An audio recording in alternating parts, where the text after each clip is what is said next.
Okay, this will be a quick little video to show you how to graph a function using a TI-Nspire graphing calculator. Then we're going to, after we graph the function, we're going to look at its x-intercepts and we're going to approximate all of its zeros. So the function that I'm going to use for this problem is f of x equals 4x to the third plus 5x squared minus 14x minus 9. And what we need to do is we need to first graph this function into our graphing calculator. So I'm going to go ahead and pull up my graphing calculator, and I'm using the TI-Nspire today.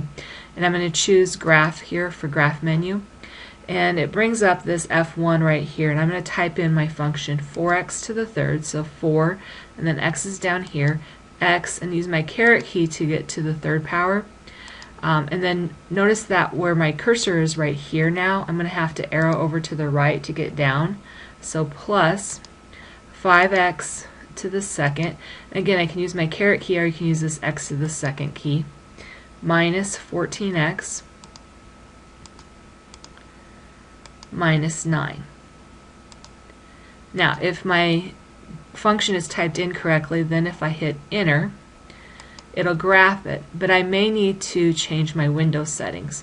So if I go to menu and I go to window, I'm going to manually set my settings here, and if I go to Windows Settings, I want to increase my WiMAX so that I can see more of the window on the top. So I'm going to change this to 12. So I'm just going to delete this out and change this to 12. And I like to change one thing at a time. So if I look at my graph here, right here's my maximum, so that's probably okay. I can leave my WiMAX at 12. But I don't see my minimum of my graph down here, so I need to make my graph longer this way. So I'm going to go back to menu and back to Windows Settings, and that time is going to change my YMin. So I'm going to delete this out, and let's change it. Let's try negative 12 and see what happens, and hit OK. And it's still not enough down here on the bottom, so I'm going to go back to menu and back to Windows Settings, and this time I'm going to try negative 15 and see if that's enough, and hit OK. Okay, so I can pretty much see it right here. Again, I could play around with that again if I wanted to. Again, it's just Windows Settings, and maybe negative 20 would be a better number.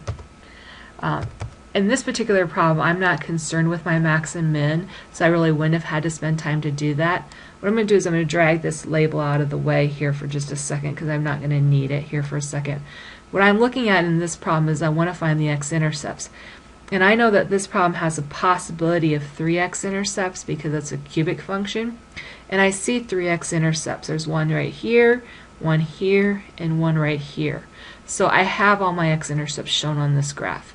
So what I need to do is I need to use my graphing calculator to approximate them.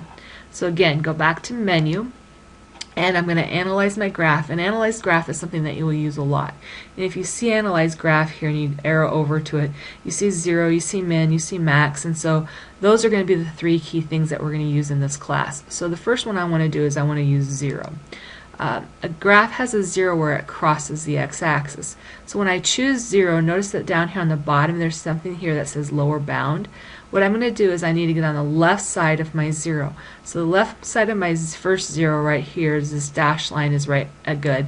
And then if I click and drag, it'll bring up one of the zeros. And so one of the zeros right here is negative 2.34 comma 0.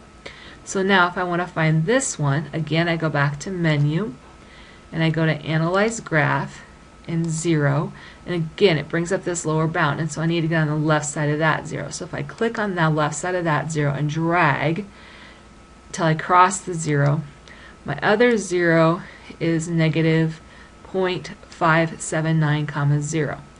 And I'll do this one more time. Go to menu, analyze graph, 0, get on the left side of it, click and drag, and my third 0 is 1.66 comma 0. Now, MathXL sometimes asks you to round your zeros to certain decimal places, and so right now my zeros for the most part are to the 100th and to the 1000th. So if I need it to be to a different decimal place than this, what I need to do is I need to go to Menu, and I need to go to Settings, and notice that right now I'm displaying 3 digits, and so I'm going to go to change that to maybe float 7 digits, and if I hit OK, it's now changed these decimals to more decimal places. So that way, if MathXL wants me to round to the nearest, let's say, thousandth on this one right here, I'd have negative 2.336 would be a 0, and on this one it would be negative 0.579, and on this last one it would be 1.665.